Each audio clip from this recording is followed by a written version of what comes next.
In the pre-dawn darkness of September 12, 1943, a daring rescue mission was about to unfold high in the Italian Apennine Mountains that would reveal one of World War II's most extraordinary secrets. What makes this story truly remarkable is not just the audacious nature of the operation, but the aircraft that made it possible, a seemingly fragile German machine that would become the most coveted war prize among the highest-ranking Allied commanders. You'll discover why this single aircraft type sparked such intense desire that even Winston Churchill himself flew in one over the battlefields of Normandy. The mystery begins with a simple question. What could make an enemy aircraft so desirable that Field Marshal Bernard Montgomery would choose it as his personal transport, while American General George Patton refused to fly in one that ain't one? Purely on patriotic grounds? The answer lies in the extraordinary capabilities of the Fieseler F-1156 Storch, a German reconnaissance and liaison aircraft that defied conventional aviation wisdom and captured the imagination of military leaders on both sides of the conflict. The story of the Storch begins in 1935 when German aircraft designer Gerhard Fieseler received a contract from the Reich Aviation Ministry to develop an observation and liaison aircraft for the Luftwaffe. However, the specifications were unlike anything previously attempted in military aviation.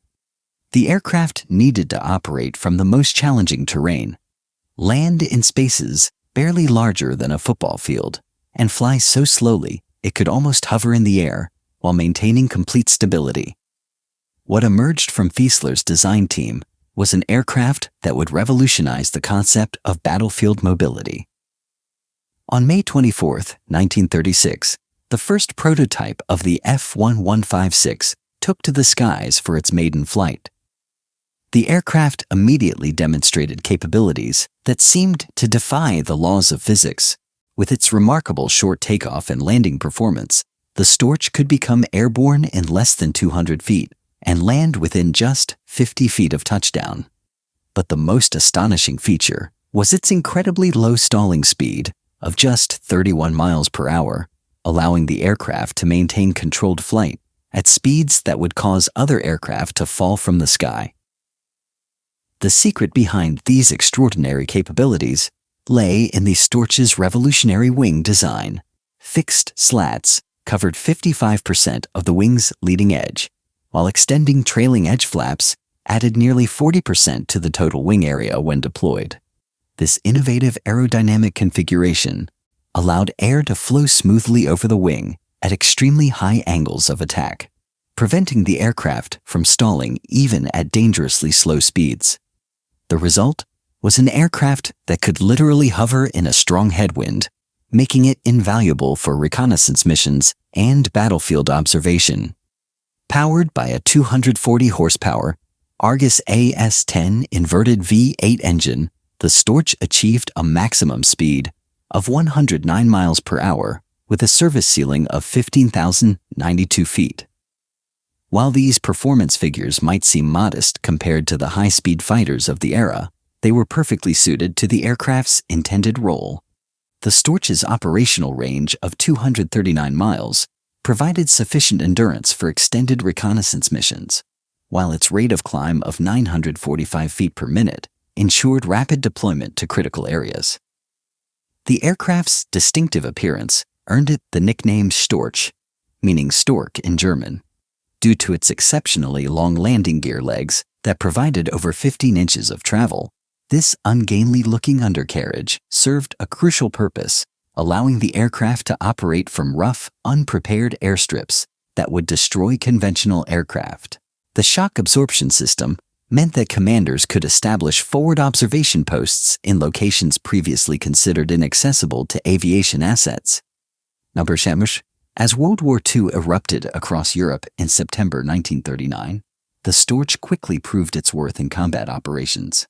German forces deployed the aircraft across all theaters of war, from the frozen battlefields of the Eastern Front to the scorching deserts of North Africa.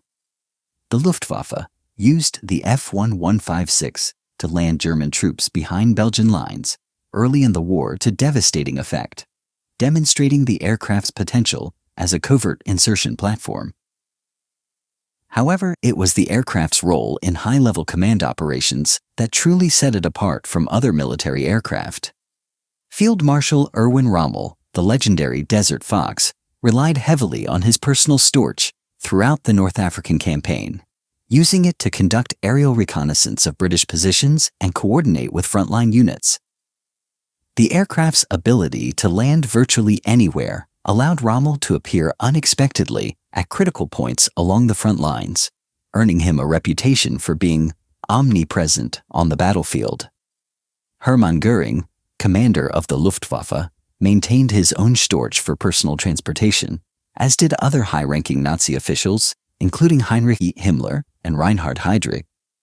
The aircraft's versatility made it equally valuable for medical evacuation missions, with specially configured versions serving as air ambulances capable of reaching wounded soldiers in locations inaccessible to ground vehicles. No, but it was a single mission in September 1943 that would forever cement the Storch's place in aviation history. Following the fall of Benito Mussolini's fascist government, the deposed Italian dictator was imprisoned by the new Allied-friendly administration at the Hotel Campo Imperatore, a remote ski lodge situated on the 6,500-foot peak of Gran Sasso d'Italia. The location seemed impregnable, accessible only by a narrow cable railway, and surrounded by Italian troops loyal to the new government. Adolf Hitler personally ordered the rescue of his former ally, assigning the mission to SS officer Otto Skorzeny and 90 elite paratroopers. The plan called for a glider-borne assault to capture the hotel, but the real challenge lay in extracting Mussolini from the boulder-strewn mountaintop. Initially, a Fokker Achilles FA-223 helicopter was designated for the extraction, but the aircraft broke down en route to the target. With time running out and Italian reinforcements converging on the area, pilot Heinrich Gerlach volunteered to attempt a landing in his Storch. Aircraft identification SJ+LL. The improvised landing zone measured only 250 feet in any direction and was littered with large boulders that could destroy the aircraft's landing gear. Despite these seemingly impossible conditions, Gerlach successfully landed the Storch in less than 100 feet. The extraction proved even more challenging than the landing.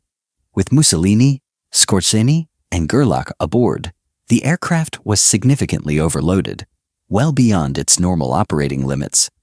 During the takeoff roll, one of the boulders smashed the Storch's left main landing gear, yet the aircraft still managed to become airborne after a run of just 250 feet. The successful rescue of Mussolini demonstrated the Storch's exceptional capabilities under the most extreme conditions and established its reputation as an aircraft capable of achieving the impossible. The aircraft's fame extended beyond German operations as Allied forces began encountering and capturing intact Storch aircraft throughout the war. The British alone captured an astounding 145 Fi-156 aircraft during their campaigns in the Western Desert and Northwest Europe. What happened next revealed the true measure of the Storch's exceptional qualities. Instead of destroying these captured aircraft, Allied commanders began using them for their own operations. Field Marshal Bernard Montgomery became one of the most notable Allied users of a captured Storch, acquiring his aircraft during desert operations in 1942 and using it as his personal transport throughout the remainder of the war. Air Vice Marshal Harry Broadhurst similarly obtained his Storch in North Africa and continued flying it during subsequent campaigns in Italy and Northwest Europe. Most remarkably, Broadhurst used his captured Storch to fly Winston Churchill over the Normandy battlefields, giving the British Prime Minister an aerial view of the D-Day invasion progress. Air Vice Marshal Arthur Conyngham also adopted a captured Storch as his personal aircraft, joining the growing number of high-ranking Allied officers who recognized the German aircraft's superior capabilities. Even Supreme Allied Commander Dwight D. Eisenhower obtained his own captured Storch for personal transportation, demonstrating that the aircraft's appeal transcended national boundaries. However, not all Allied commanders embraced the German aircraft. General George S. Patton notably refused to use a captured Storch, likely due to patriotic concerns about flying in an enemy aircraft while American alternatives were available. This decision highlighted the complex emotions surrounding the use of captured enemy equipment, even when that equipment offered superior performance characteristics. The widespread adoption of captured Storch aircraft by Allied commanders revealed several critical insights about wartime equipment evaluation. Unlike propaganda claims about superior Allied technology, the practical reality was that German engineers had created an aircraft with capabilities unmatched by any Allied equivalent. The Storch's combination of short takeoff and landing performance, low-speed stability, and rugged construction made it invaluable for command reconnaissance and liaison duties. Allied intelligence services conducted extensive evaluations of captured Storch aircraft, documenting their performance characteristics and attempting to understand the engineering principles behind their exceptional capabilities. These studies revealed that the aircraft's success stemmed not from advanced technology, but from careful attention to specific operational requirements and innovative application of well-understood aerodynamic principles. Number 8. The aircraft's fixed leading-edge slats represented a particularly elegant solution to the challenge of maintaining lift at low speeds. Unlike complex variable geometry systems used on other aircraft, the Storch's slats operated automatically based on airflow conditions, requiring no pilot input or additional mechanical systems. This simplicity contributed to the aircraft's reliability and ease of maintenance, crucial factors for operations in harsh battlefield environments. As the war progressed through 1944 and into 1945, the Storch continued to serve in increasingly desperate German operations. On April 26, 1945, during the final days of the Third Reich, test pilot Hanna Reich flew a Storch into the heart of besieged Berlin. Landing on an improvised airstrip in the Tiergarten near the Brandenburg Gate, Reich transported General Feldmarschall Robert Ritter von Greim to meet with Hitler in his bunker beneath the city. This flight represented one of the last successful aviation operations of the German war effort and demonstrated the Storch's capability to operate even under the most extreme combat conditions. The final air-to-air victory recorded over Germany during World War II involved a Storch in a bizarre encounter that highlighted the aircraft's vulnerability to unconventional threats. On April 11, 1945, Lieutenants Dwayne Francis and Bill Martin, flying an American Piper L-4 Grasshopper, encountered a German Storch and opened fire with their .45 caliber pistols through the side windows of their aircraft.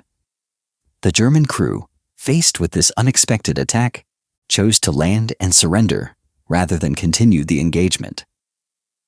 Throughout the war, approximately 2,900 Storch aircraft were produced between 1937 and 1945, with the most common variant being the F-156C model. These aircraft served in every theater where German forces operated, from the Arctic conditions of Norway to the tropical climate of North Africa. The aircraft's engine had a tendency to overheat in hot climates, leading to the common practice of removing the side cowls in desert operations. As the war in Europe concluded in May 1945, the fate of captured Storch aircraft took an interesting turn. The British transferred 64 of their captured aircraft to France as part of war reparations from Germany.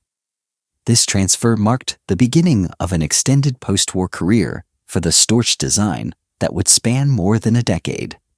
French aviation manufacturer Morane Saulnier acquired the production rights for the Storch and began manufacturing the aircraft under the designation MS-500 Criquet at their factory in Puteaux. The French-built aircraft incorporated several modifications, including the option for more powerful engines, while maintaining the essential flight characteristics that made the original German design so successful.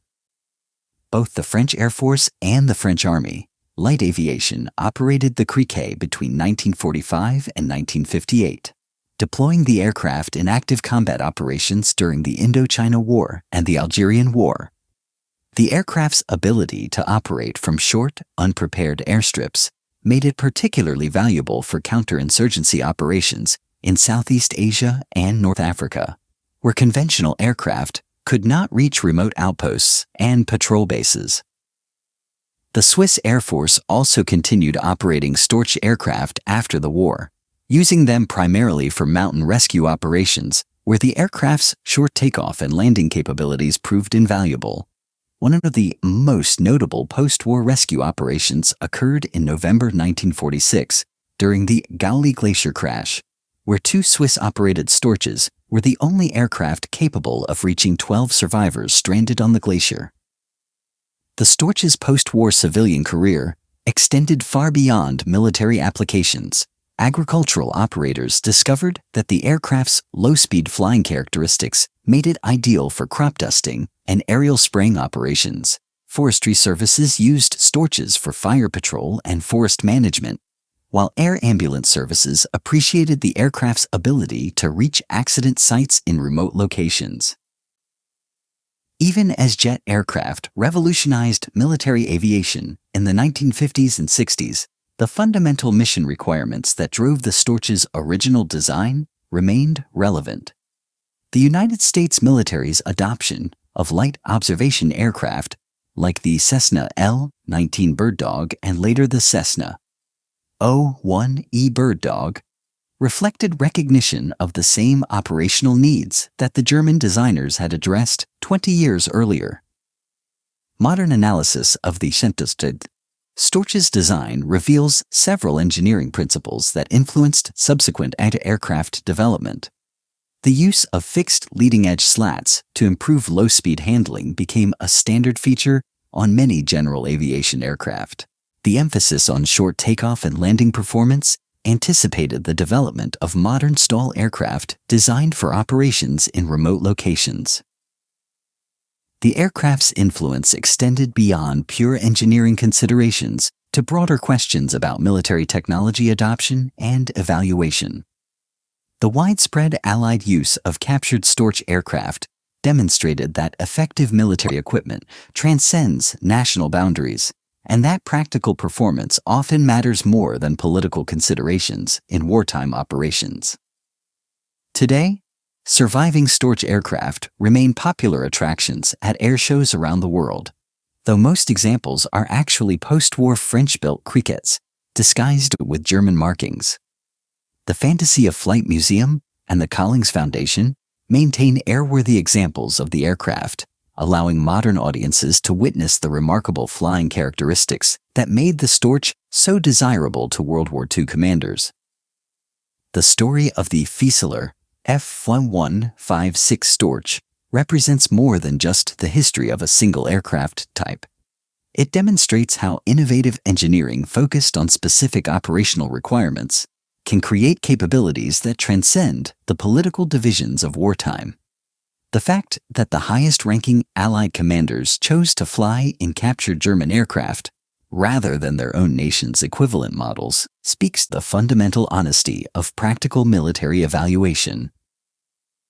From its origins as a specialized German military aircraft to its adoption by Allied commanders and its extended post-war career in French service, the Storch proved that exceptional engineering creates its own form of universal appeal. The aircraft that began as a tool of German military expansion ultimately became a symbol of how superior design transcends national boundaries, earning the respect and admiration of pilots and commanders regardless of which flag they served under during one of history's most devastating conflicts.